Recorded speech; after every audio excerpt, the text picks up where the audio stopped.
ኢብን ተይሚያ ከፈጅር በኋላ ለዚክር ይቀመጥ ነበር። ፀሐይ እስክትወጣ ድረስም ፋቲሃን ይደጋግም ነበር።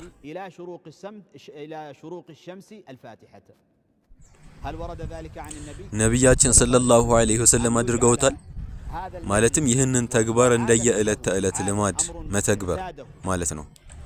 ነቢያችን ሰለላሁ ዐለይሂ ወሰለም ሰርተውታል? አቡበከር፣ ዑመር፣ ዑስማን፣ አሊ ሌሎችም ሰሃቦች ማናቸውም አልሰሩትም። አልበዛር በአልአዕላም አልዓሊያ ፊ መናቂብ ኢብን ተይሚያ በሚለው ኪታቡ ላይ አልሐፊዝ ኢብኑ አሊ አልበዛር እንዲህ ይላል። በደማስቆ ቆይታዬ ኢብን ተይሚያ ጋር ነበር ማሳለፈው፣ ቀኑን ሙሉ እና አብዛኛውን ሌሊት። እሱም ያቀርበኝና አጠገቡ ያስቀምጠኝ ነበር። የሚቀራውን እና የሚዘክረውንም እሰማ ነበር።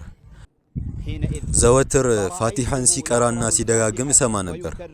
ሁሉንም ጊዜ ማለትም ከፈጅር እስከ ፀሐይ የምትወጣበት ጊዜ ያለውን የሚያሳልፈው ፋቲሃን በመደጋገም ነበር።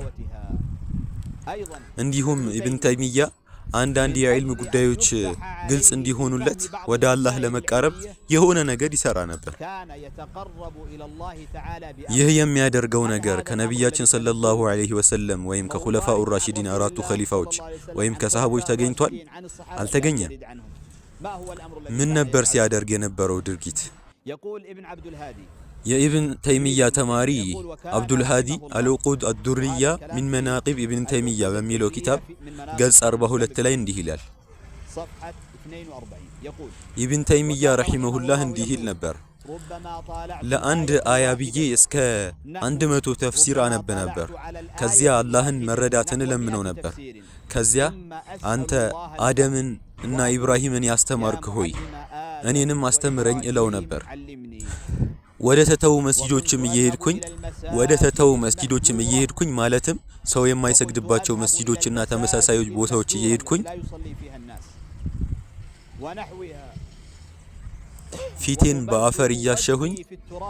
ፊቴን በአፈር እያሸሁኝ አላህን እንዲህ ብዬ ለምነው ነበር። አንተ ኢብራሂምን ያስተማርክ ሆይ እኔንም አስገንዝበኝ እለው ነበር። ይህስ ተገኝቷል? አልተገኘም። ነገር ግን ይህ ወደ አላህ መቃረብ ነው። እኛ ዘንድ ችግር የለውም። ችግሩ ሙብተዲዕ ጠማማ ናቸው የሚሉን ወሃቢዮች ጋር ነው። የእነሱን አካሄድ ብንጠቀም ኢብን ተይሚያ በዚህ ጉዳይ የመጣ ሙብተዲዕ ይሆን ነበር።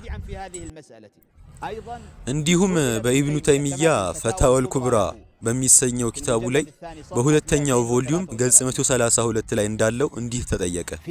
የሆነ ሰው ሰላት ላይ ሆኖ ቁርአንን እየቀራ ሱብሃ ወይም ሙስባሃ ቢጠቀም ሰላቱ ይፈርሳል ወይስ አይፈርስም ተብሎ ተጠየቀ። ሰላት ላይ ሆኖ ቁርአን እየቀራ ሱብሃን ቢጠቀም ወይም ቢቆጥር ሰላቱ ይፈርሳል ወይስ አይፈርስም ተብሎ ተጠየቀ። እኛ ግን አሁን እየታገልን ያለነው ማለትም ሁሉ ነገር መጥፎ ቢድአ ነው ከሚሉት ከወሃቢዎች ጋር እየታገልን ያለነው ሱብሃን ከሰላት በኋላና ከሰላት ውጪ ባሉ ጊዜያት መጠቀም አለመጠቀም ላይ ነው። ኢብን ተይሚያ ግን ሰላት ውስጥ እንኳን ይቻላል ነው የሚለው። ቃል በቃል የሆነ ሰው ሰላት ላይ ሆኖ ቁርአን እየቀራ ሱብሃን ቢጠቀም ሰላቱ ይፈርሳል ወይስ አይፈርስም ተብሎ ተጠይቆ የሚከተለውን መለሰ። ለመጠየቅ የተፈለገው የአያቶቹን ብዛት ወይም ደግሞ የአንዲቱን ሱራ ድግግሞች ለመቁጠር ከሆነ የፈለገው ማለትም ለምሳሌ ቁል ሁወላሁ አሐድን 30 ጊዜ ወይም 40 ጊዜ እያለ ሱብሃውንም ቁጥር ላለመሳሳት ከሆነ የሚጠቀመው ይሄማ ምንም አይነት ችግር የለውም።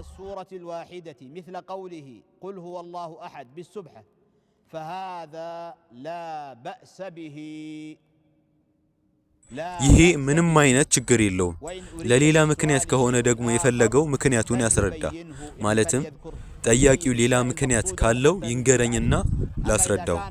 ነገር ግን ለምሳሌ ሱብሃውን ቁል ሁወላሁ አሐድ አላሁ ሰመድ ለም የሊድ ወለም ይውለድ ወለም የኩን ለሁ ኩፉወን አሐድ አንድ ቁል ሁወላሁ አሐድ አላሁ ሰመድ ለም የሊድ ወለም ይውለድ ወለም የኩን ለሁ ኩፉወን አሐድ ሁለት እያለ ሊቆጥርበት ከሆነ ምንም አይነት ችግር የለውም። እንዲሁም ኢብኑል ቀይም አልጀውዚያ በመዳሪጁ ሳሊኪን ኪታብ ላይ እንዳወሳው ኢብኑ ተይሚያ በሱብሂ አዛንና ኢቃም መሃል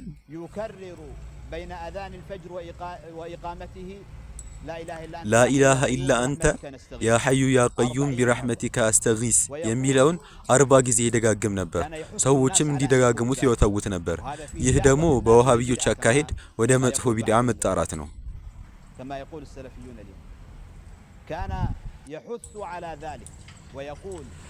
አስከትሎም ኢብን ተይሚያ ይህንን ድርጊት ልማዱ ያደረገ ልቦች በሚሞቱ ቀን አላህ ልቡን ሕያው ያደርግለታል ይል ነበር። ስለዚህ አንደኛ ጊዜ ይወስንለት ነበር። ለዚህ በራሱ ለፈጠረው ዚክር ጊዜ ይወስንለት ነበር። እሱም በሱብሂ አዛንና ኢቃም መካከል ነበር። ሁለተኛ ቁጥር ይወስንለት ነበር። እሱም 40 ጊዜ ነበር። ሰዎችንም ወደሱ ይገፋፋ ነበር። አጅርም ያወሳለት ነበር። አላህ ልቡን ሕያው ያደርግለታል ወይም ልቡ አይሞትም ይል ነበር። ምን አለ አክራሪዎችና ሙበዲዖቹ ወሃቢዮች ወንድሞቻችን ይህንን የኢብን ተይሚያ ስራ አስተውለው ሌሎችንም ሷሊሆችና ዑለማዎችን ከግምት ቢያስገቡ። ማለትም እነዚያ ዚክሮችን ሰብስበው የአላህን ባሮች የሚያበረታቱና ልባቸውን በዚክር የሚያበሩ እና ባሮችን ወደ ፈጣሪያቸው የሚመሩት ዑለማዎች። ሰዎች ይህንን ቢያደርጉ ኖሮ በኸይር፣ በገርነት፣ በቀላልነት የተሞላ ህይወት በመቻቻል መኖር በቻልን ነበር። መጀመሪያውም ሸሪዓ ውስጥ በተካተቱ ነገሮች ለመጨቃጨቅ ባልተገደድን ነበር።